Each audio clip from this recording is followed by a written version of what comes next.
राम मंदिर चंदा चोरी और लखनऊ कानपुर एक्सप्रेसवे में जो घोटाला हुआ है उसकी हाई कोर्ट के न्यायाधीश से जांच करा ली जाए तो प्रदेश के मुख्यमंत्री योगी आदित्यनाथ जेल के पीछे दिखाई पड़ेंगे। उत्तर प्रदेश में समाजवादी पार्टी की सरकार बनने जा रही है और अखिलेश यादव जी प्रदेश के मुख्यमंत्री बनने जा रहे हैं। योगी आदित्यनाथ या उनके कोई सहयोगी अब कुछ नहीं इसको रोक सकते हैं। जनता का फैसला कर लिया है कि उत्तर प्रदेश में अखिलेश यादव को प्रदेश का मुख्यमंत्री बनाना है। नमस्कार, मैं वीरू। इस वक्त हम लखनऊ में समाजवादी पार्टी के प्रदेश कार्यालय के बाहर मौजूद हैं और अविनाश मल्होत्रा विधायक जी हमारे, उनसे बातचीत करने का प्रयास करेंगे। सर, 27 को लेकर समाजवादी पार्टी की क्या तैयारियां चल रही? लगातार बैठक का दौर चल रहा है। 2027 में समाजवादी पार्टी की सरकार बनने जा रही है। जनता ने बदलाव का मन बना लिया है। उत्तर प्रदेश में सत्ता परिवर्तन होना तय हो गया है और समाजवादी पार्टी के पक्ष में लहर चल रही है। समाजवादी पार्टी ही भारतीय जनता पार्टी का विकल्प है।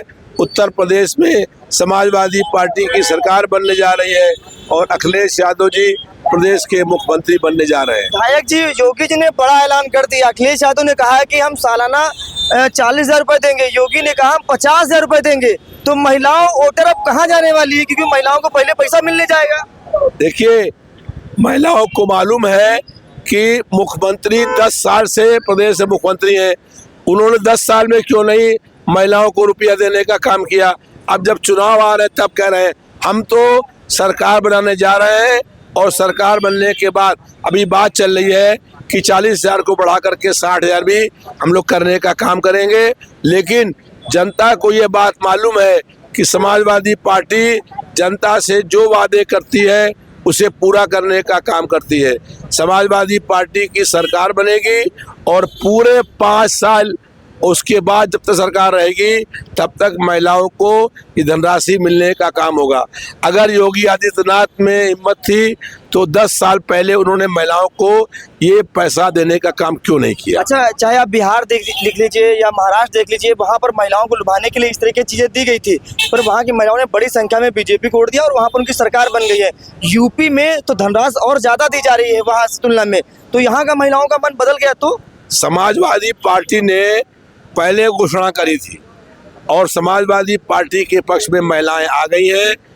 जनता को, महिलाओं को मालूम है कि समाजवादी पार्टी की सरकार बनेगी और समाजवादी पार्टी 40,000 रुपया ने घोषणा करी है और अभी बात चल रही होता है ये घोषणा बढ़ा करके हम लोगों ने मांग करी है अखिलेश से कि इसको बढ़ा करके 60,000 रुपये करा जाए।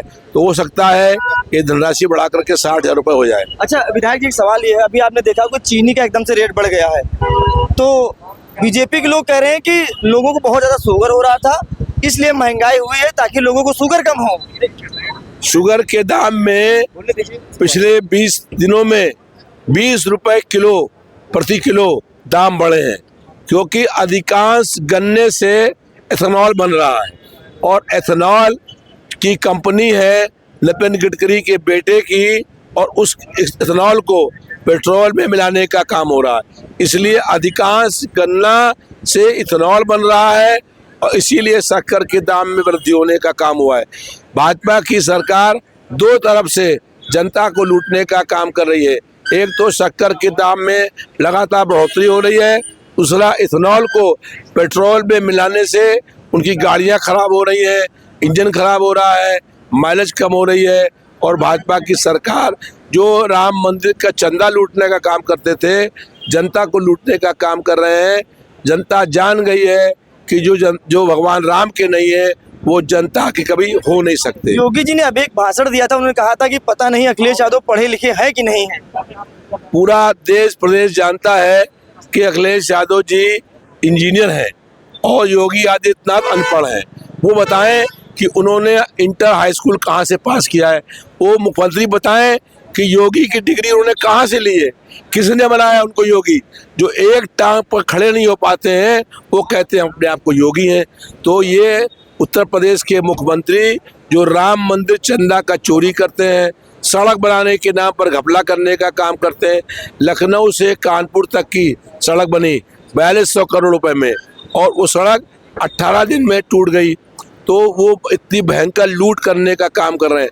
अगर राम मंदिर, चंदा चोरी और लखनऊ कानपुर एक्सप्रेसवे में जो घोटाला हुआ है उसकी हाई कोर्ट के न्यायाधीश से जांच करा ली जाए तो प्रदेश के मुख्यमंत्री योगी आदित्यनाथ जेल के पीछे दिखाई पड़ेंगे। अखिलेश यादव ने भी एक ट्वीट किया था, उन्होंने कहा था कि 2027 के चुनाव को लेकर यूपी में सीट बंटवारे को लेकर जयंत चौधरी को 73 सीटें, ओम प्रकाश राजभर को 39 सीटें और भी लोगों को सीट देने की बात कही थी।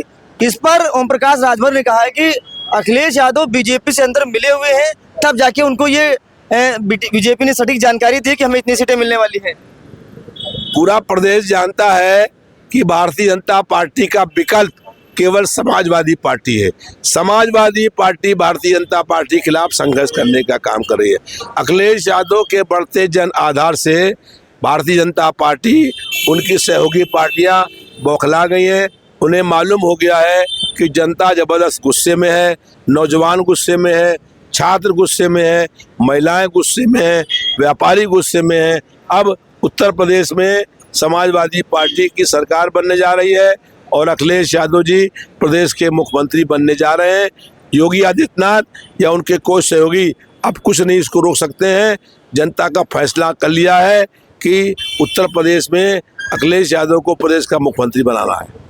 ओम प्रकाश राजभर कह रहे हैं अगर समाजवादी पार्टी की सरकार बन गई तो यादव पीट देगा पिछड़े दलितों को। ये सब जनता को गुमराह करने का काम कर रहे हैं। पूरा समाज खड़ा हो गया है, पूरा प्रदेश बदलाव करने को तैयार हो गया है और सबको समाजवादी पार्टी पर विश्वास है। समाजवादी पार्टी की सरकार बनने जा रही है और अखिलेश यादव जी प्रदेश के मुख्यमंत्री बनने जा रहे हैं। ओम प्रकाश राजभर मानसिक रूप से अस्वस्थ हैं, उनको जाकर के किसी मानसिक अस्पताल में अपना इलाज कराना चाहिए। कह रहे हैं योगी जी के नेतृत्व में उत्तर प्रदेश में अपराध कम हुआ है। उत्तर प्रदेश में गुंडा माफिया जंगल राज कायम हो गया है, अपराधी भयमुक्त हो गए हैं, जनता भयभीत है। उत्तर प्रदेश के मुख्यमंत्री में अगर जरा सी भी हिम्मत है तो उत्तर प्रदेश में जो टॉप 20 बड़े अपराधी हैं उनकी लिस्ट जारी कर दे तो पूरा प्रदेश जान जाएगा कि 20 बड़े अपराधी भारतीय जनता पार्टी के नेता हैं और प्रदेश के मुख्यमंत्री के संरक्षण में अपराध करने का काम कर रहे हैं। चलिए, बहुत शुक्रिया। देखिए, हमारे भी विधायक जी, हमारे उनसे बातचीत हो रही थी 2027 के चुनाव को लेकर। इस वीडियो में फिलहाल नमस्कार।